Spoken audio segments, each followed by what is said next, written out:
तो बच्चों, आप सभी का हमारे YouTube चैनल आइडियल देव क्लासेस में स्वागत है। बच्चों, आज हम आपके लिए अभ्यास प्रश्न पत्र 2023-24 का विषय कौन सा रहेगा? आपका विषय गणित, सेट बी, कक्षा 9वीं। बच्चों, आज हम आपके लिए क्या लेके आए हैं? कक्षा 9वीं विषय गणित, सेट बी। ये जो है अभ्यास प्रश्न पत्र जो आपको स्कूलों में मिले हैं अभ्यास करने के लिए, उन प्रश्नों का आज प्रश्न क्रमांक 16 से प्रश्न क्रमांक 23 तक संपूर्ण हल बताएंगे। इसके पहले की वीडियो में हमने आपको प्रश्न क्रमांक 1 से 5 तक के प्रश्न बताए थे। फिर सेकंड वीडियो में प्रश्न क्रमांक 1 से 15 तक उन्हीं प्रश्नों को रिपीट किए थे और संपूर्ण हल करके बताएं इन प्रश्नों को।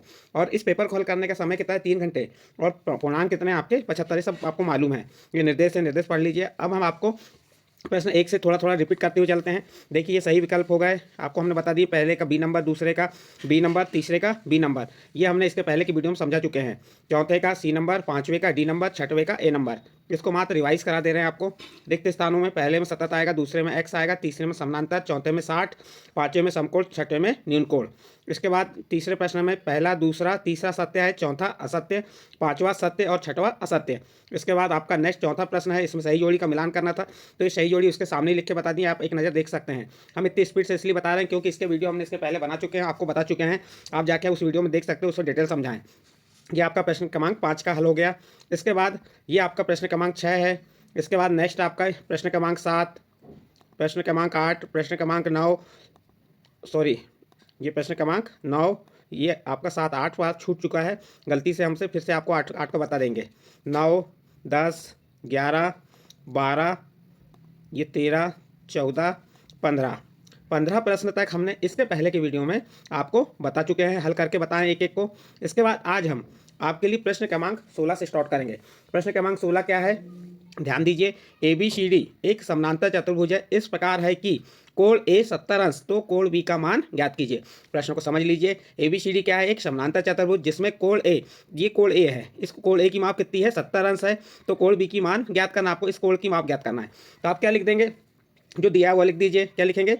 समानांतर चतुर्भुज ए बी सी डी में, कौन सा चतुर्भुज में? समानांतर चतुर्भुज एबीसीडी में दिया क्या है? कोण ए बराबर 70 अंश। बच्चों, आपको मालूम होना चाहिए समानांतर चतुर्भुज के आसन कोणों का योग कितना होता है? 180 अंश। समानांतर चतुर्भुज के आसन कोणों का योग कितना होता है? 180 अंश। इसके आसन कोण कौन से हैं? कोण ए और कोण बी, इन दोनों का योग कितना होता है? 180 अंश।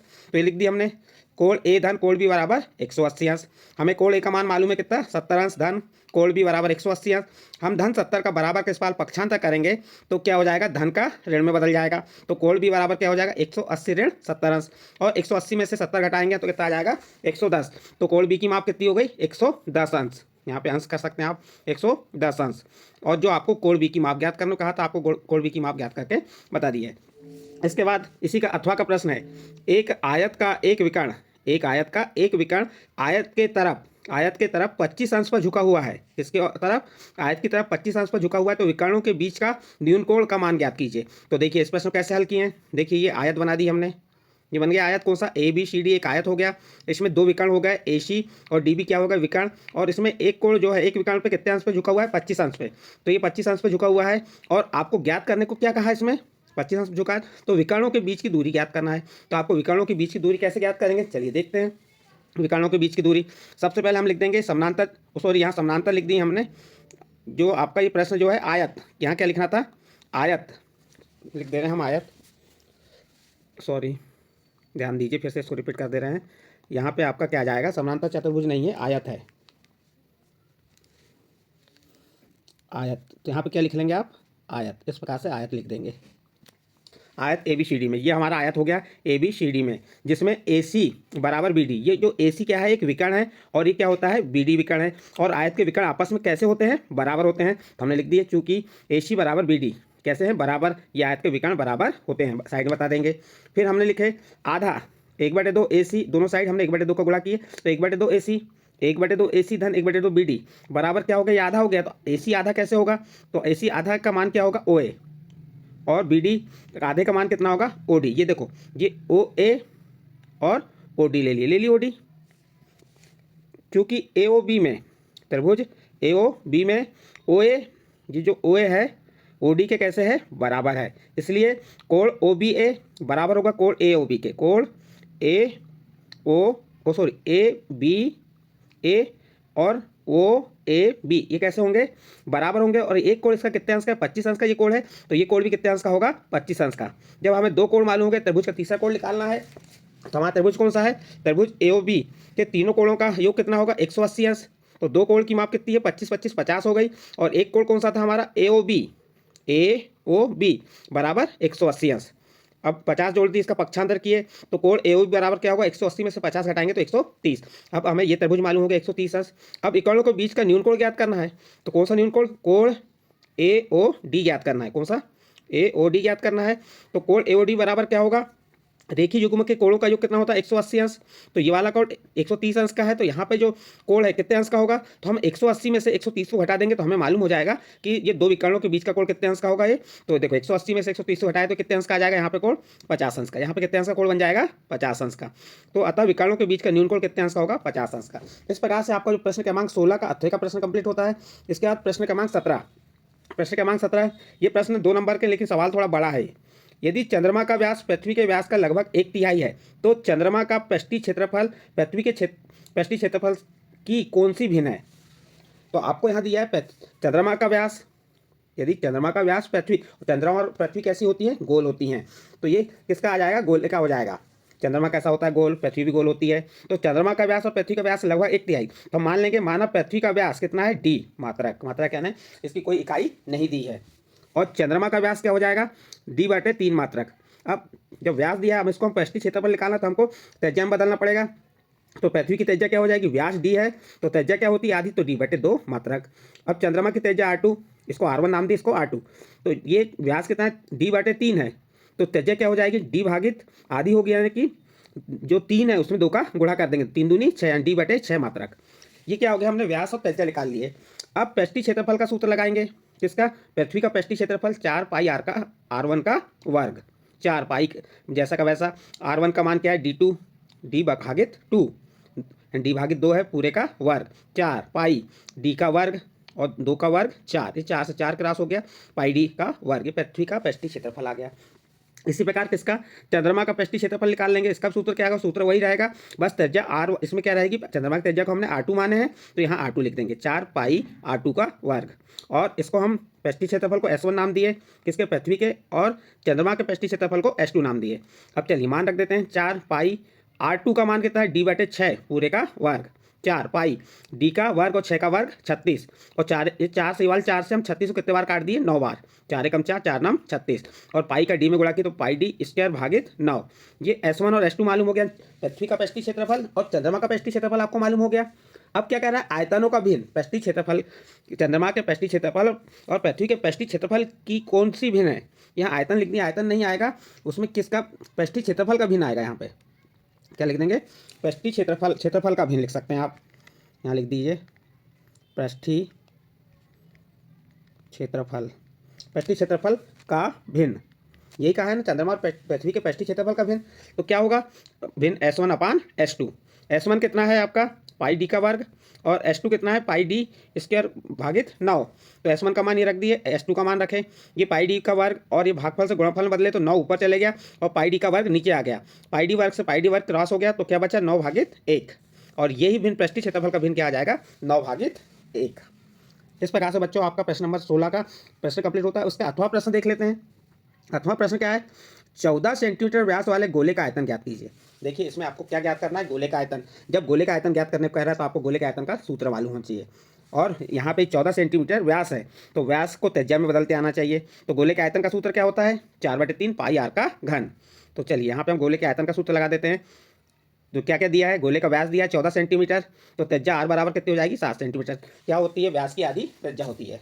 ठीक, इसके बाद क्या दिया, गोले का आयतन का सूत्र क्या हो गया, 4/3 पाई आर का घन।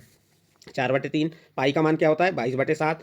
यदि प्रश्न में कहता है कि पाई का मान 3.14 रखिए, तब पाई का मान 3.14 रखेंगे।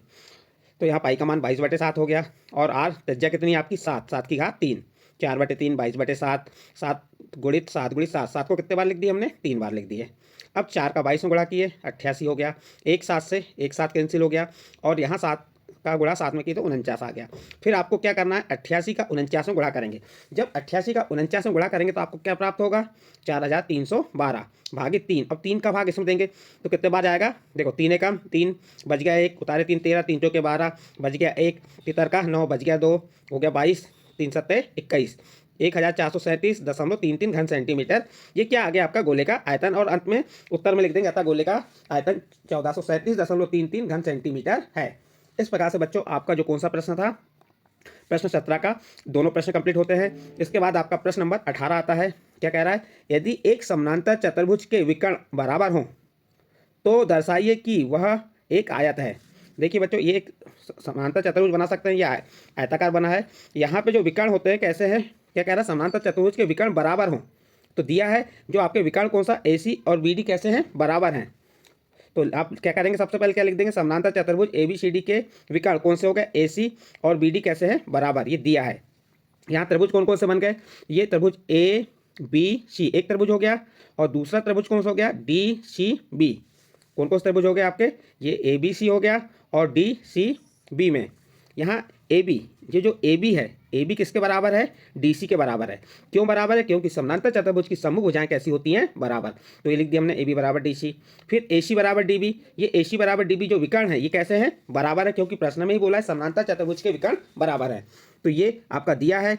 और ये BC जो है, ये BC उभयनिष्ठ भुजा है। क्यों उभयनिष्ठ है, क्योंकि ये ABC त्रिभुज में भी आ रही है और DCB त्रिभुज में आ रही है, इसलिए BC क्या हो गई, उभयनिष्ठ भुजा। इसलिए आपका जो त्रिभुज है, त्रिभुज ABC एवं त्रिभुज ABC एवं त्रिभुज DCB कैसा होंगे, सर्वांग सम होंगे। किससे, भुजा भुजा भुजा सर्वांग समता प्रमेय से। तो इस प्रकार से आपका ये प्रश्न यहाँ पे जब ये त्रिभुज ABC सर्वांग सम हो गया किसका, त्रिभुज DCB के, किस कारण से हुआ, ये भुजा भुजा भुजा सर्वांग समता प्रमेय से। तो कोण ABC, ये जो आपका कोण है, कोण ABC ये वाला कोण और DCB दोनों कोण कैसे होंगे, बराबर होंगे। ये कोण और एक कोण के बराबर हो गया। ये किससे, CPCT से बता देंगे। लेकिन कोण ABC धन कोण DCB बराबर कितना होता है, 180 अंश। क्यों होता है, क्योंकि AB समानांतर DC है, BC तिर्यक के रूप की, BC तिर्यक के एक और के अंतर कोण है, इसलिए ये क्या होंगे, कोण ABC धन DCB 180 अंश का। तो इन दोनों कोणों का योग कितना है, 180 अंश। और ये दोनों कोण कैसे हैं, बराबर हैं। हमने बताया ना ABC बराबर DCB, तो इन दोनों कोणों की मान कितना होगा, 90 अंश हो जाएगा। इसलिए कोण A बराबर कोण AC तथा कोण B बराबर कोण D। तो चारों कोण कैसे हो गए, बराबर हैं। और कितने अंश के हो जाएंगे, जब कोण B और कोण C की माप 90 अंश है तो कोण A और कोण D की माप भी 90 अंश होगी। तो कोण A बराबर कोण B बराबर कोण C बराबर कोण D बराबर कितने अंश के, 90 अंश के, यानी समकोण है। जब ये समकोण है तो अतः जो ABCD, जो आपका ये ABCD है, ये एक आयत होगा। इस प्रकार से आप प्रश्न नंबर 18 को हल कर सकते हैं। और इसके 8वें का प्रश्न इसके बाद बताएंगे। तो पहले प्रश्न को पढ़ लेते हैं। दर्शाइए यदि एक चतुर्भुज के विकर्ण परस्पर समकोण पर समद्विभाजित करें तो वह एक समचतुर्भुज होता है। तो आपको बताना है कि एक चतुर्भुज के विकर्ण परस्पर समकोण पर समद्विभाजित करें तो वह एक समचतुर्भुज होता है।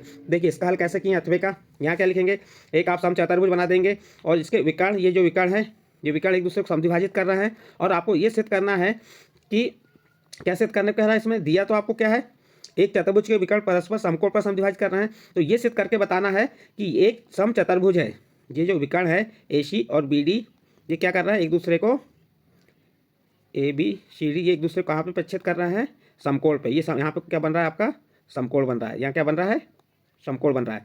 ठीक है, तो समकोण पर प्रतिच्छेद करते हैं। तो लिख देंगे यहाँ पे हल में क्या करेंगे, सबसे पहले क्या लिखेंगे, एक चतुर्भुज जिसके विकर्ण, ये एक चतुर्भुज है जिसके विकर्ण AC और BD परस्पर, ये AC और BD परस्पर समकोण पर समद्विभाजित करते हैं। अर्थात यहाँ पे AO, ये AO बराबर, ये दिख रही है आपको, ये AO बराबर क्या हो जाएगा, OC, और BO बराबर DO, ये BO बराबर DO, जहाँ समद्विभाजित करती हैं। तो ये वाली रेखा OD और OB बराबर होगी, OA और OC कैसी हो गई, बराबर।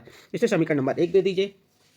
अब देखिए जब इनके क्या है, ये कोण AO बराबर CO, तो कोण AOB बराबर कोण BOC बराबर कोण COD बराबर कोण DOA कितने अंश के होंगे, 90 अंश के। जैसे यहाँ पे क्या AOB, BOC, COD और DOA, ये सब कोण कितने अंश के हैं, 90 अंश के हैं। अब हम क्या ले लेंगे, इसको समीकरण नंबर 2 दे दीजिए, फिर छोड़ दीजिए। अब चलते हैं हम त्रिभुज कौन सा लेंगे, त्रिभुज AOB और त्रिभुज AOD में। ये दो त्रिभुज ले लिए, ये वाला त्रिभुज और ये त्रिभुज ले लिए। मैं BO बराबर DO, ये BO बराबर DO समीकरण 1 में बता दिए। कोण ए ओ बी कोण डी ओ बी समीकरण 2 यानी कि बराबर है। और यहाँ पे ए ओ, ये ए ओ इस त्रिभुज के लिए भी और इस त्रिभुज के लिए उपयोग हो रही है, इसलिए क्या हो गई, उभयनिष्ठ है। इसलिए आपका जो त्रिभुज है ए ओ बी और त्रिभुज ए ओ डी कैसा होगा, सर्वांग सम होगा। किसके कारण, भुजा कोण भुजा एस साइड एंगल साइड सर्वांग समता प्रमेय से। जब ये बराबर त्रिभुज सर्वांग सम हो गया तो ये ए बी है, ए बी किसके बराबर हो जाएगी, ये ए डी के बराबर। ये सी पी सी टी के आधार बता दिए। इसी प्रकार अब कौन सा त्रिभुज लेंगे, त्रिभुज ए ओ डी ये वाला और सी ओ बी, ए ओ डी और सी ओ, सॉरी यहाँ पे कहीं मिसिंग हुई है हमसे, ये ए ओ डी और सी O B, A O D A और सी ओ डी होगा यहाँ पे, तो यहाँ पे डी कर दीजिएगा। इसमें ए ओ बराबर सी ओ है, ये ए ओ बराबर क्या है, सी ओ, और ए ओ डी यहाँ पे मिसिंग कहीं ना कहीं गलती हुई, देख लेते हैं हम इसको, यहाँ पे डी होना चाहिए क्योंकि डी ओ, एक मिनट चेक कर लेते हैं। त्रिभुज ए ओ डी ये हो गया, बराबर है किसके, सी ओ बी के। ये त्रिभुज ठीक है, इस प्रकार भी कर सकते हैं। तो त्रिभुज ए ओ डी सर्वांग सम होगा सी ओ बी के किससे, साइड एंगल साइड प्रमेय से, तो इसलिए ए डी बराबर बी सी, इसलिए ये ए डी बराबर क्या हो जाएगी, बी सी। सही है, हम कंफ्यूज हो रहे थे, इसी प्रकार करना है। जब ये सब आपके स्थित हो गए तो यहाँ पे एकांतर कोण बन रहा है, यहाँ पे कौन सा कोण बन रहा है, एकांतर कोण बन रहा है। ये सर्वांग सम हो गया तो ए डी बराबर बी सी हो गया, तो कोण A D O C O B के बराबर होगा सी पी सी टी, और ए डी समानांतर क्या हो गई आपकी, ए डी समानांतर बी सी हो गई, एकांतर कोण है, इसलिए ए बी सी डी एक समानांतर चतुर्भुज है, और ए बी बराबर बी सी बराबर सी डी बराबर डी है, अतः ए बी सी डी एक सम चतुर्भुज है। इस प्रकार से आप इस प्रश्न को हल कर सकते हैं। इसके बाद नेक्स्ट प्रश्न है आपका प्रश्न नंबर 19, क्या कह रहा है, एक राज्य के विधानसभा के चुनाव में विभिन्न राजनीतिक पार्टियों द्वारा जीती गई सीटों के परिणाम नीचे दिए गए। देखिए, एक राज्य के विधानसभा के चुनाव में विभिन्न राजनीतिक पार्टियों द्वारा जीती गई सीटों के परिणाम इस प्रकार है। एक डिब्बे में राजनीतिक party A B C D E F तक दिया है। जीती गई सीटें क्या है, 75, ए ने कितनी जीती 75, बी ने 55, सी ने 37, डी ने 29 और ई ने 10 और एफ ने 37। मतदान के परिणामों को निरूपित करने वाला दंड आलेख खींचिए। आपको क्या खींचना है यहाँ पे, दंड आलेख। तो दंड आलेख आप ग्राफ पेपर से खींच सकते हैं, ग्राफ पेपर मिले तो, या फिर से आप इस प्रकार से अपनी कॉपी में खींच सकते हैं। अभी दंड आलेख आप यहाँ पे पैमाना मान लेंगे, जीती गई सीटों को 1 सेंटीमीटर बराबर 10। तो इस प्रकार से यहाँ पे ये आपका वाई अक्ष हो गया, ये एक्स अक्ष हो गया। वाई अक्ष में क्या ले लिए, जीती गई सीटें, और एक्स अक्ष में राजनीतिक पार्टियाँ। तो देखिए जीती गई सीटें कितनी हैं, तो यहाँ पे आपको दंड आलेख बनाना है। तो ये ए 75, बी 55, सी 37, डी 29, ई 10 और एफ 37। तो इस प्रकार से आप ये दंड आलेख बना के बता सकते हैं।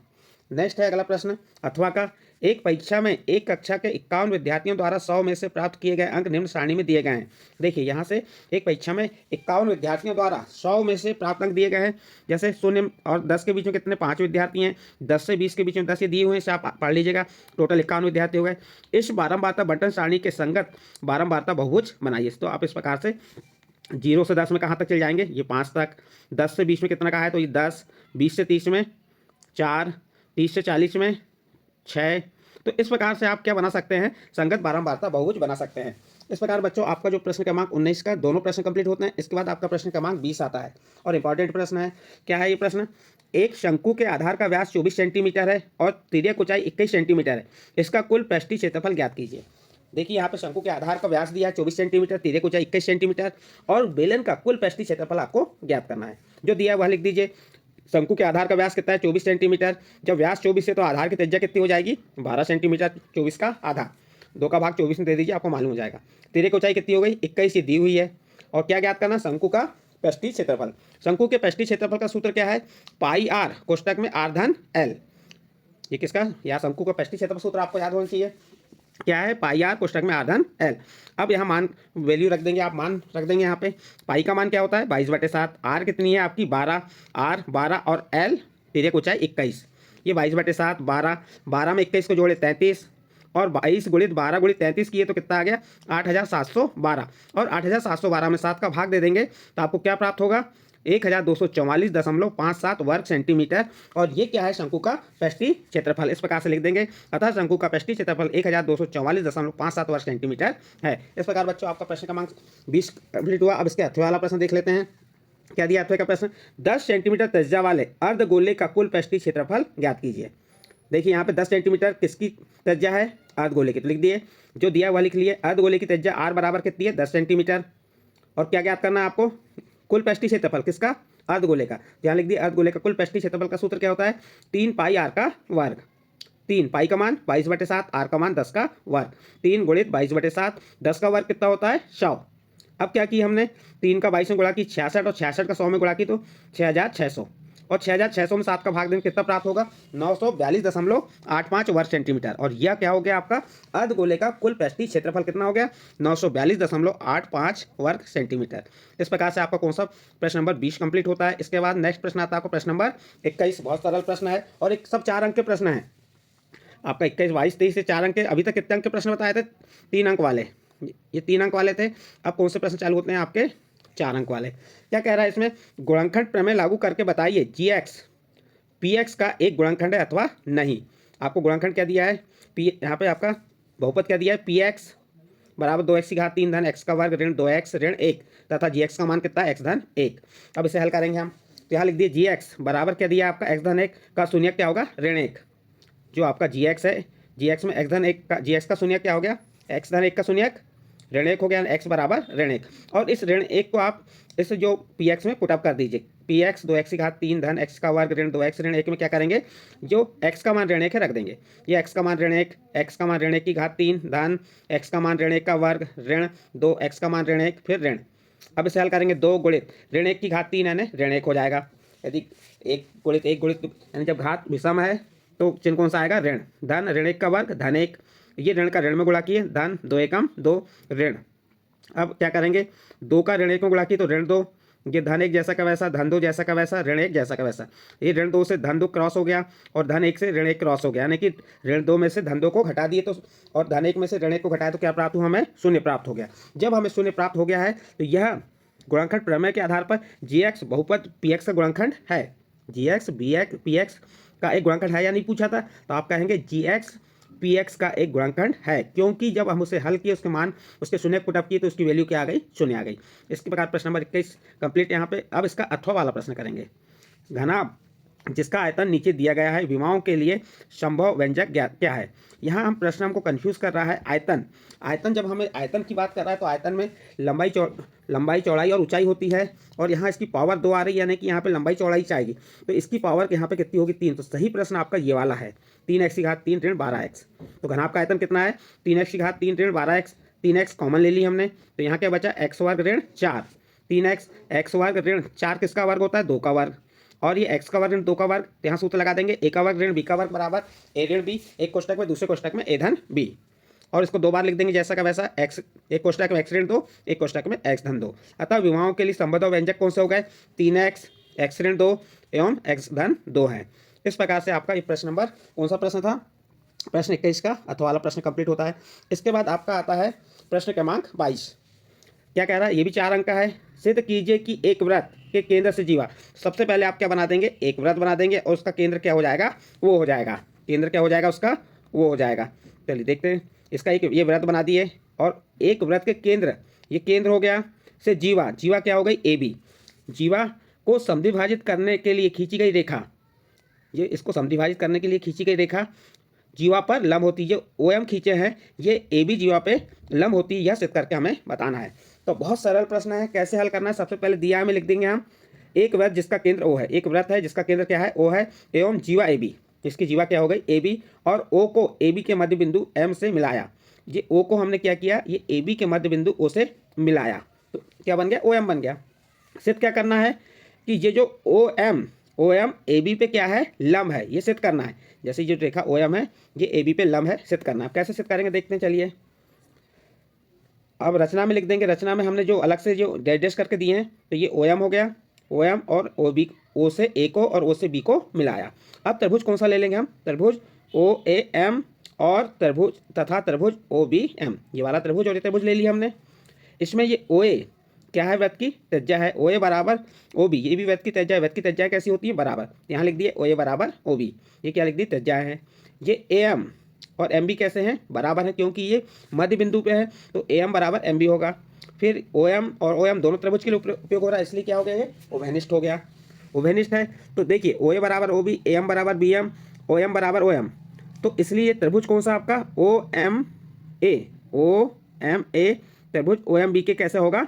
सर्वांग सम होगा। जब ये सर्वांग सम होगा तो इनके कोण कैसे होंगे, बराबर होंगे। कौन से कोण, OMA और OMB, ये कैसे हो गए, बराबर हो गए। और ये कोण जब कैसे हैं, कितने अंश के हैं, 90 अंश के हैं। जब ये कोण 90 अंश के हैं तो OMAB पे लंब होगा। इस प्रकार से इसको सिद्ध कर देंगे और अंत में लिख देंगे इति सिद्धम। इसके बाद इसी का अथवा का प्रश्न देखिए। इसमें क्या दिया है, 5 सेंटीमीटर और 3 सेंटीमीटर त्रिज्या वाले दो वृत्त बनाइए। देखिए एक त्रिज्या बनाई, एक वृत्त क्या बनाएंगे आप, 5 सेंटीमीटर का, और एक वृत्त कितने सेंटीमीटर का बनाएंगे, 3 सेंटीमीटर का। दो वृत्त बना दिया आपने। दो बिंदुओं पर प्रक्षेप करते हैं और ये वृत्त क्या करते हैं, दो बिंदु कौन से P और Q पे क्या कर रहे हैं, प्रक्षेप करते हैं तथा उनके केंद्रों के बीच की दूरी 4 सेंटीमीटर है। और ये जो इसका केंद्र और इसका केंद्र, इनके बीच की दूरी कितनी है, 4 सेंटीमीटर है। उभयनिष्ठ जीवा की लंबाई ज्ञात कीजिए। इसकी उभयनिष्ठ जीवा कौन सी होगी, PQ, इसकी लंबाई ज्ञात करना है। तो आप लिख देंगे वृत्त का केंद्र O और O डैश है। ये वृत्त का केंद्र O हो गया बड़े वृत्त का, और छोटे वृत्त का केंद्र क्या हो गया, O डैश, जिनके बीच की दूरी कितनी, O डैश कितनी है, 4 सेंटीमीटर। वृत्त एक दूसरे को P और Q दो बिंदुओं पर प्रक्षेप करते हैं। वृत्त क्या करते हैं, इसको P और Q पे प्रक्षेप करते हैं। त्रिज्या कौन सी हो जाएगी, OP। ये त्रिज्या OP कितनी है, 5 सेंटीमीटर। और O डैश P ये कितनी है, 3 सेंटीमीटर।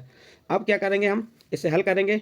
यहाँ पे O डैश O का वर्ग और O डैश P का वर्ग, इन दोनों का योग कितना है, OP के वर्ग के बराबर है। देखो 4 का वर्ग धन 3 का वर्ग, 4 का वर्ग 16, 3 का वर्ग 9, इनको जोड़े तो 25, तो 25 किसका, 5 का वर्ग। 5 क्या है यहाँ पे, 5 क्या बताया है आपको, OP, तो ये क्या आ जाएगा, 5 OP का वर्ग। और ये जब दो भुजाओं का योग बड़ी भुजा के योग के बराबर होता है, दो भुजा के वर्गों का योग बड़ी भुजा के वर्ग के बराबर होता है, तो वहाँ पे कौन सा त्रिभुज बनता है, समकोण त्रिभुज। और किससे, पाइथागोरस प्रमेय से। तो यहाँ पे जो त्रिभुज O डैश P एक समकोण त्रिभुज है। त्रिभुज O डैश P ये क्या हो गया आपका, एक समकोण त्रिभुज। और जब समकोण है तो O डैश पर, ये O डैश पर क्या है, लंब है। इस पे O डैश P पे, O डैश लंब O डैश P पे। चूंकि उभयनिष्ठ जीवा PQ छोटे वृत्त के केंद्र O डैश से जाती है, इसलिए PQ छोटे वृत्त का व्यास है। तो ये PQ क्या हो गया, छोटे वृत्त का व्यास हो गया। ये छोटे वृत्त का व्यास हो गया। और हमें क्या ज्ञात करने का, जीवा ज्ञात करने का है। तो हमें इसकी OP मालूम है कितना है, O डैश P 3 सेंटीमीटर, तो इसको जीवा को हम क्या कर देंगे, दुगुनी कर देंगे। तो 2 का गुणा कर देंगे, 2 3 6, तो ये कितनी आ जाएगी, जो उभयनिष्ठ जीवा आपकी कितनी आ जाएगी, 6 सेंटीमीटर। इस प्रकार से इस प्रश्न को हल करेंगे। इसके बाद नेक्स्ट प्रश्न है आपका प्रश्न नंबर 23 और आपके अभ्यास सेट बी का अंतिम प्रश्न है। क्या प्रश्न कह रहा है, किसी फ्लाईओवर की त्रिभुजाकार दीवार को विज्ञापन के लिए किया जाता है। किसी फ्लाईओवर की त्रिभुजाकार दीवार को विज्ञापन के लिए लिया जाता है। दीवार की भुजाओं की लंबाइयाँ 122 मीटर, 22 मीटर, 120 मीटर है। इस विज्ञापन से प्रतिवर्ष 5,000 रुपये प्रति वर्ग मीटर की प्राप्ति होती है। एक कंपनी ने दीवार को विज्ञापन देने के लिए 3 महीने के लिए किराए पर दिया। उसने कुल कितना किराया दिया। तो चलिए सबसे पहले तो हम देख लेते हैं यहाँ क्या क्या दिया है। जो भुजाएं दी हुई हैं, तो त्रिभुज की भुजाएं कब से क्या हो जाएंगी, A बराबर 122 मीटर, B बराबर 22 मीटर, C बराबर 120 मीटर। हम इसको त्रिभुज का क्षेत्रफल ज्ञात करेंगे, तभी हम उसका कितना रुपये लगा ये बताएंगे। तो सबसे पहले हम त्रिभुज का क्षेत्रफल ज्ञात करेंगे। और त्रिभुज का क्षेत्रफल कौन से, हेरोन के इससे बताएंगे, हेरोन के सूत्र से त्रिभुज का क्षेत्रफल का। तो सबसे पहले हमको S निकालना पड़ेगा। S क्या है, अर्ध परिमाप। अर्ध परिमाप निकालने के लिए हमको क्या करना पड़ेगा, जितनी भुजा है उनका योग करेंगे और 2 का भाग दे देंगे, तो S का मान निकल जाएगा। देखिए 122 धन 22 धन 120, तीनों भुजाओं को जोड़े और 2 का भाग दे दी, कितना आ गया, 132। अब त्रिभुज के क्षेत्रफल का सूत्र किसके, हेरोन का सूत्र हो जाएगा। क्योंकि 3 असमान भुजा हैं, तो इनको निकालने के लिए हमें हेरोन सूत्र का उपयोग करना पड़ता है। तो उसका सूत्र क्या है, करनी के अंदर S कोष्टक में S ऋण है, फिर दूसरे कोष्टक में S ऋण B, तीसरे कोष्टक में S ऋण C। S का मान कितना आ गया, 132, तो S का मान 132 रख दिए। फिर कोष्टक में S का मान क्या रखे, 132 ऋण A का मान 122, कोष्टक बंद। फिर S का मान 132 ऋण B का मान 22, कोष्टक बंद। फिर तीसरा कोष्टक में S का मान 132 और C का मान 120, कोष्टक बंद। इस प्रकार से हमने यहाँ पे S A B C के मान रख दिए। अब 132 में से 122 हटाए तो कितना आया, 10। 132 में से 122 हटाए कितना आया, 10। 132 में से 22 हटाए तो 110, और 132 में से 120 हटाए तो 12 आ गया ये। अब क्या करेंगे, हम यहाँ पे 132 लिख दिए और इनका अब हम गुणा क्या करेंगे, देखो ये 132 आ गया, 10 गुणित 10। तो यहाँ पे हम क्या करेंगे, 110 को तोड़ेंगे। 110 को हम ऐसा लिख सकते हैं, यहाँ पे थोड़ा शॉर्टकट में करके बता दिए आपको, एक लाइन और बढ़ा देते हैं। ये आ गया 132, तो आपका जैसा का वैसा रहेगा, 10 भी जैसा का वैसा। ये 11 गुणित 10 गुणित 12। अब देखिए ये 11 का 32 12 में गुणा किए, 11 का 12 में गुणा किए तो 132 आ गया। तो ये वाला 132 लिख दीजिए। फिर ये 11 का 12 में गुणा किए तो 132 आ गया। और फिर 10 गुणित 10 लिख दीजिए। गुणा आप सबका कर सकते हैं, लेकिन कठिनाई जाएगी। इसको सरलतम बनाने के लिए हम इस प्रकार से कर रहे हैं। देखिए ये 132 हो गया। अब ये जोड़ा बन गया। तो 132 जब इसका वर्गमूल क्या होगा, तो इसके 2 है वर्गमूल है, तो इसके जोड़े बन रहे हैं। तो 132 वर्गमूल के बाहर हो गया, 10 बाहर हो गया। तो क्या आ गया, 132 गुणित 10 और उसका गुणा किए तो 1320 वर्ग मीटर। उस तरबूज का क्षेत्रफल कितना हो गया, 120 वर्ग मीटर। अब किसका, उस दीवार का क्षेत्रफल आ गया। अब दीवार का क्षेत्रफल इतना हो गया। तो कुल किराया, तो हम क्या करेंगे, जो क्षेत्रफल में जो प्रतिवर्ष रुपए लगते हैं उसका गुणा कर देंगे। और कितने माह के लिए, 3 माह। तो 3 माह को वर्ष में बदलेंगे, 3 भागित 12 हो जाएगा। और इसको क्या करेंगे, हम हल करेंगे। अब ये 12 का भाग 132 में देंगे तो कितने बार जाएगा, 11 बार। तो 110 आ जाएगा। 5000 गुणित 3 जब इसका गुणा करते हैं तो ये इसका गुणनफल आ जाएगा। ये इतने रुपये आपको प्राप्त हो जाएंगे। इकाई, दाही, सैकड़ा, हजार, 10,000, लाख, करोड़। 1,650,000 रुपये प्राप्त हुए। इस प्रकार से आप इस प्रश्न को हल कर सकते हैं। और लास्ट में लिख देंगे अब तक कुल कितना किराया दिया गया, तो किराया बता देंगे। अब इसका अथवा का प्रश्न क्या है, अथवा का प्रश्न देख लेते हैं। ये भी एक तरबूज की भुजाओं का अनुपात 12, 17 और 25 अनुपात है। उसकी परिमाप 540 सेंटीमीटर है। तो इस तरबूज का क्षेत्रफल ज्ञात कीजिए।